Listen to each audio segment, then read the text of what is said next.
I want to look at future risks in the global economy.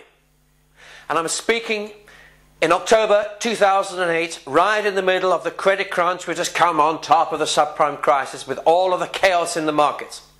I'm speaking just after the United States has approved its $700 billion bailout package, at a time when we have yet to see what the impact of it will be. But you know what? It's easy to focus on one particular set of risks and take your eye off the bigger picture. And what's there?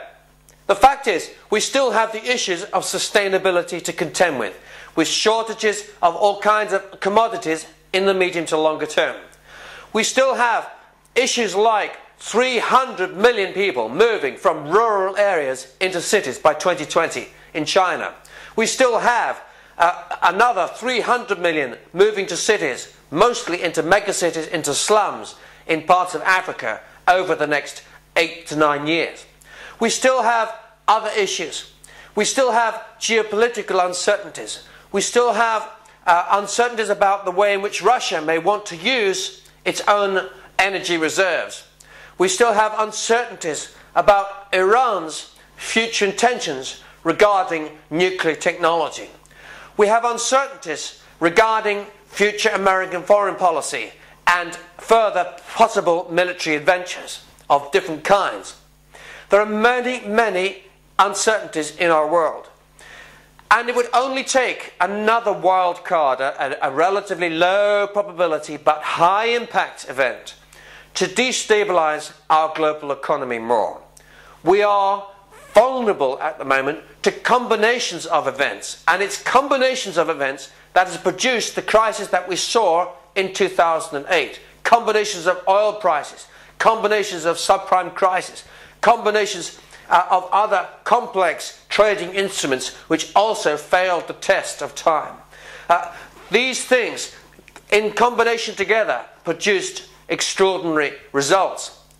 People often misunderstand the risks of unlikely things happening together.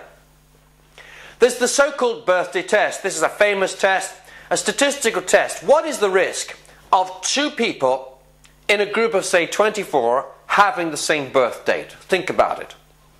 You might think it's relatively unlikely, but it is in fact 50%. And the risk of two people in a group of 30 having the same birth date is 70%. And the risk of two people in a group of 50 having the same birth date is 90%. The reason for this is complex, and it's and you can read about it on Wikipedia. But it's because those numbers, although they don't seem to have any relationship together, they do. Within that problem are connections. And within our world today, there are many wild cards, low probability, but potentially high impact events. 1% possibility risks each year, you might say. Very unlikely things to happen.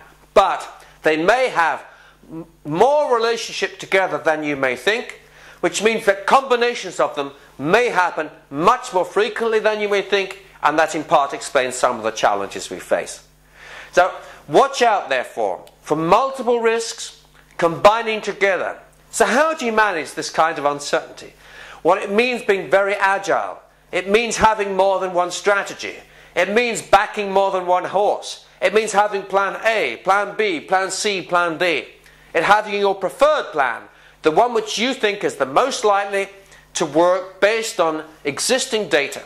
But you have also done the thinking about what could happen if other events unfold. Because the fact is that your world could change corporately faster than you can even call a board meeting. And that's why we do the work in advance, and then we have a very agile, lean leadership structure which is able to be very responsive in a decentralized way, which allows those on the ground to make the decisions they need to take quickly, while also enabling central control to be taken rapidly in case of crisis at particular points where the whole organization needs to be steered rapidly in a new direction.